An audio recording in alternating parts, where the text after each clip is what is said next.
And so the next speaker is Moritz, and is a PhD student at the Max Planck Institute and Bernstein Center for Computational Neuroscience here in Berlin. And he has worked extensively with deep brain stimulation in patients with movement disorders, focusing on Parkinson. So we welcome Moritz.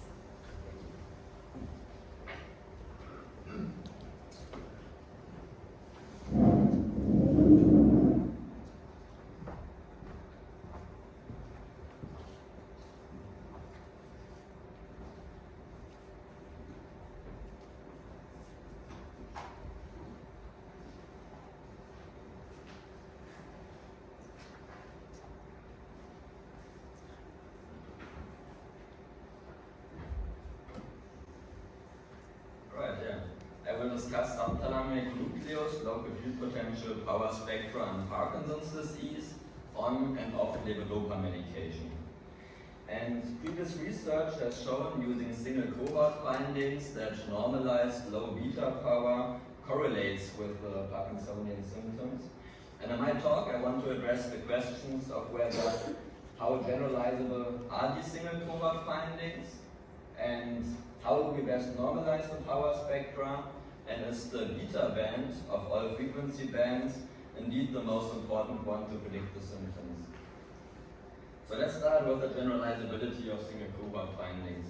I evaluated more than 100 different patients, calculated the power spectra, normalized them in line with previous research, and then looked at these normalized power spectra and the on and off condition, focused on the low beta bands, and I observed a very strong reduction of the low beta power with levodopa medication. And more importantly, the reduction of the low beta power correlates with the symptom improvement of the patients. The dots of the correlation are missing here, but there is a correlation, believe me. And this is not very new findings. They have been shown in previous studies over and over many times, so this is just a reproduction. What is special about this reproduction is that I did not use a single cohort, but actually I pooled 5 different data sets from 5 different deep brain stimulation centers. And when we now look at the results on the data set level, the bigger picture becomes much more colorful. You see a tremendous variability across these normalized power spectra across the data sets. I can reproduce this low beta reduction for only 3 out of 5 data sets, and the correlation does not reach significance for any of the single data sets, highlighting the need for large sample sizes. I was wondering whether beta is indeed the best predictor of the symptoms, so I trained a machine learning model to predict the symptom improvement. And I achieved a very good performance for each data set separately. I then wanted to improve the machine learning model by maximizing the available data and put all data sets together. But to my surprise, this actually led to a reduction of the performance. I further tested how generalizable the model is by always training it on 4 data sets and then testing it on the 5th one. And this led to the very worst performance shown here. And this indicates that the data sets are so different that the machine learning model performance decreases when adding more of them because they're so heterogeneous. And this phenomenon has been described in much more detail in a recent science paper. So when we read a paper about a clinically significant finding in a single cohort, we already know that this finding does not necessarily apply to all patients worldwide, but of course we also don't treat such a result as meaningless. Instead, it lies somewhere on this generalizability continuum, and where exactly is a scientific question itself that I would like to try to answer with this multi-data set comparison. And my takeaway is that unfortunately the cohort variability is so large that it hinders the generalizability of results, and so single cohort findings are probably much less generalizable than I previously thought. The good news is, however, even though the model performance reduced with all of the data sets pooled together, it was still way above chance level, so the model did find features that predicted the symptoms across all data sets in all patients. So I was wondering what are those features, and then I noticed that the normalization makes it very difficult to interpret these different frequency bands, alpha, theta, beta, and so on, because in the simulation where you have two power spectra in the on and off condition, the theta power does not change, and therefore without normalization the on-off difference is 0, but the low beta power does change, which is shown here. But after normalization, then we also see a strong change in the theta power, because after normalization it's only relative theta power, not absolute theta power. And so to the question, how do we best normalize the power spectra? My quite simple answer is we simply shouldn't normalize them, it's not really required, and it makes interpretation much easier of the frequency bands. Even without normalization, the power spectra look relatively similar, they're all on the same y-axis. And furthermore, the machine learning model improved after avoiding normalization, because now the frequency bands are less correlated and anti-correlated. Then we can look at how the frequency bands change with levodopa medication. And I showed in the beginning the strong reduction of normalized low beta power. It turns out without normalization, the effect size is cut in half. And we interestingly observe a strong increase of theta power of levodopa medication, which has a similar magnitude as the low beta reduction. And that makes me wonder whether theta might also be related to the symptoms.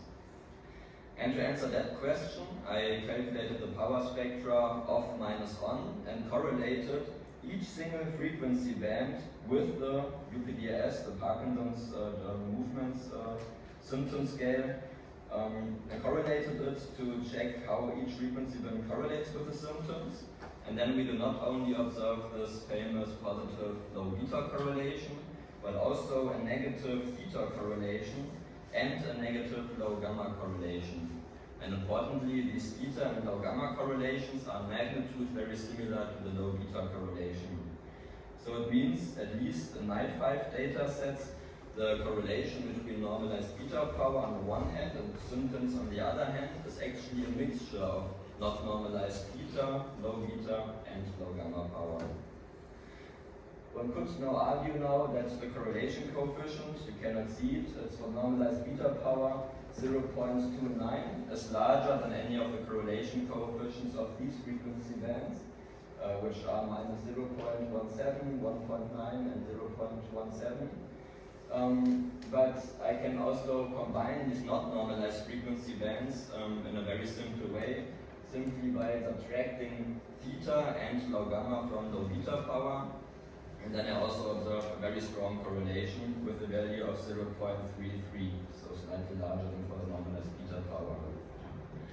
And therefore I wonder whether, for example, algorithms for adaptive deep brain stimulation should maybe not focus only on normalized low beta power, but also maybe consider theta or low gamma power as a potential biomarker. What is important though is that these correlations which I show here are always across patients and also across medication conditions on and off. And that is not really realistic for adaptive deep brain stimulation, because adaptive deep brain stimulation does not replace dopamine therapy, but it's usually applied in addition to dopamine therapy. And so what really matters is how well do the biomarkers work on a within subject level and on levodopa medication.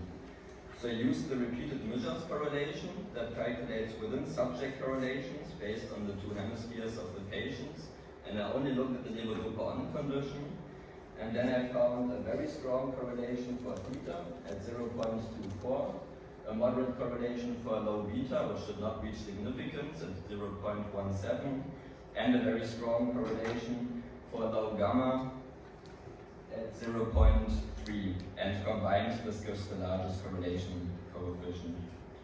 So on levodopa, theta and low gamma are strong predictors of the Parkinson's disease symptoms.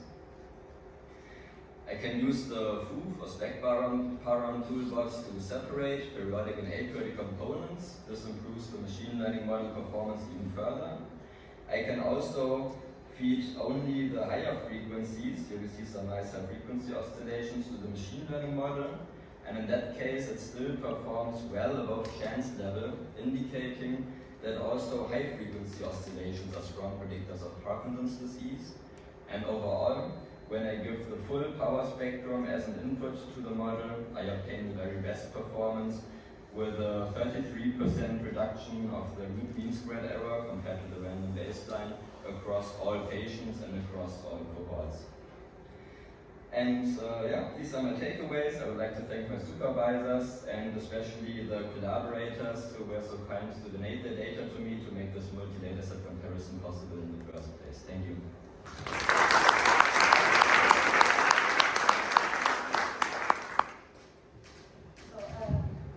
Someone has questions? Really great and much needed, I thought I would say. And my question is, are there any differences in the UDPRS across sites? Because we have such bias that the machine learning model learn, and this is why then this will not generalize. So if you have it, you can try to stratify the data in this respect to try to learn things in this really aggressive bias. Yeah, that's a good idea. I did notice that for some cohorts, the improvement with levodopa medication was larger compared to others, and so far I just took it as it is. But you're right, I could also stratify those and try to make it more comparable also across data sets. So yeah, that's a good thing. Another thing, I think proof itself is also a reasonable normalization. Once you have done proof, you don't need anything. Exactly. If you normalize the power spectra, you basically remove this offset, like the baseline of the power spectrum. And I've seen some papers where they first normalize and then they apply proof, but I would say not necessary. Proof does it for you. And I also found that the offset also plays a very interesting role in predicting the symptoms and turned out to be positively correlated with the symptom improvement. This is also what I would recommend because it doesn't introduce artificial correlation. So when you have something additional, some additional peaks somewhere, it will affect all frequencies after the normalization.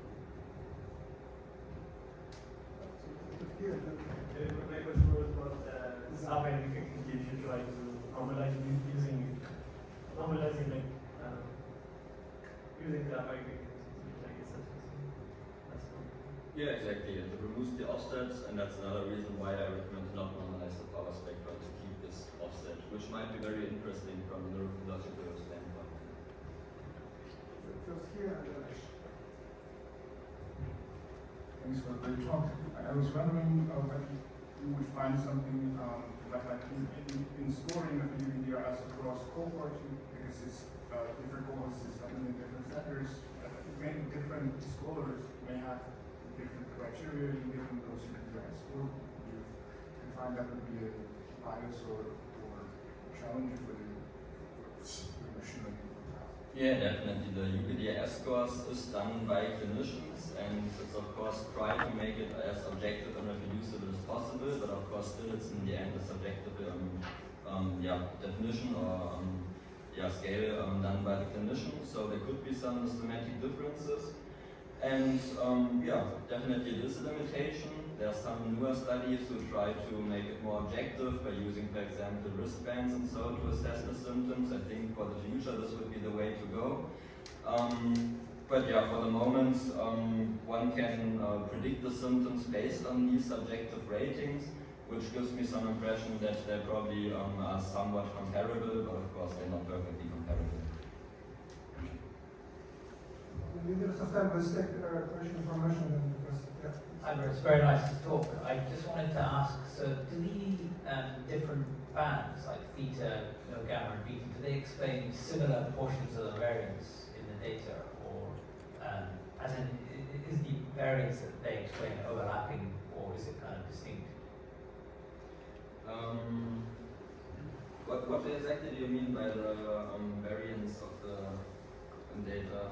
So I mean, we see here, for example, the increase, like the change in the levodopa medication, and there, for example, beta and no beta are comparable. Is that what you mean regarding the effect sizes? Yeah, but if they were like anti-correlated, for example, like as in the more, I guess what I'm trying to say is, with like F-tests, you can sort of look at proportion of variance explained and so on, and whether it's kind of, whether adding a variable kind of improves it or not. Yeah, I mean, you can also, of course, get a very simple estimation of this plane variance based on the correlation coefficient, and there low beta and theta and low gamma are very similar, so that is seem to explain the same of the variance. But yeah, probably I should continue with some more sophisticated methods trying to pull these features together and optimize how to get the best predictor. Here I did a symptom and feature in a very simple way, just low beta minus theta and gamma. It's very simple. Of course, there are more advanced methods to do that, and that will be the next step.